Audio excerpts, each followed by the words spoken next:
Welcome to day 88 of the New Way.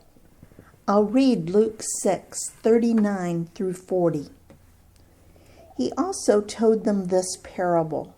Can the blind lead the blind? Will they not both fall into a pit? The student is not above the teacher, but everyone who is fully trained will be like their teacher. I believe Jesus is saying, watch out for who you let teach you.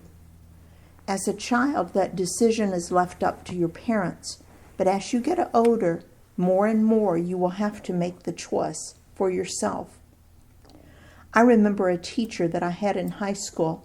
She went to my church and I taught her kids, but I did not respect her. I felt that she was not living as a follower of Jesus should, and I had a hard time listening to her. I would not look her in the eye when she was teaching, and I was close to being disrespectful. I pulled an A in the class by hard work and studying extra hard and delivering every assignment, but I refused to pay attention to her teachings. Why? Because her life was a mess, and I didn't want to learn from her. I had another teacher who I really respected and admired.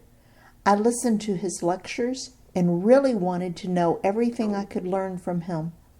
One of the things he mentioned several times was having a bucket list. I had never heard the term, but because he had one, I thought it was really cool. I not only learned the subject matter, but a lot of other things about life that have really helped me. Who do you listen to and learn from? You may have to sit under teachers or bosses that you don't respect, but you don't have to learn their lifestyles or their ways. Be careful who you follow, and this includes friendships as well. Be careful about admiring people who are not following Jesus.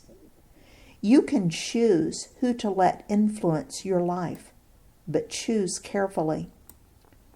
I'll read Matthew 7:3 through 5. Why do you look at the speck of sawdust in your brother's eye and pay no attention to the plank in your own eye? How can you say to your brother, let me take the speck out of your eye, when all the time there is a plank in your own eye? You hypocrite, first take the plank out of your own eye, and then you will see clearly to remove the speck from your brother's eye. And Luke 6:41 and 42. Why do you look at the speck of sawdust in your brother's eye and pay no attention to the plank in your own eye?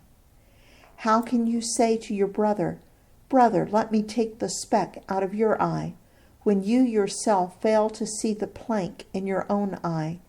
You hypocrite, first take the plank out of your eye, and then you will see clearly to remove the speck from your brother's eye. What is Jesus saying here?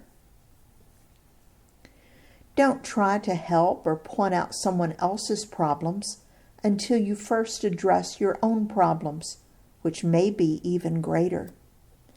In fact, psychologists will tell you that the things that bother you the most in other people are probably things that you see in your own life and don't like. This verse can be applied to everyone we meet, but it seems to be especially helpful in marriage. In his service, Dale.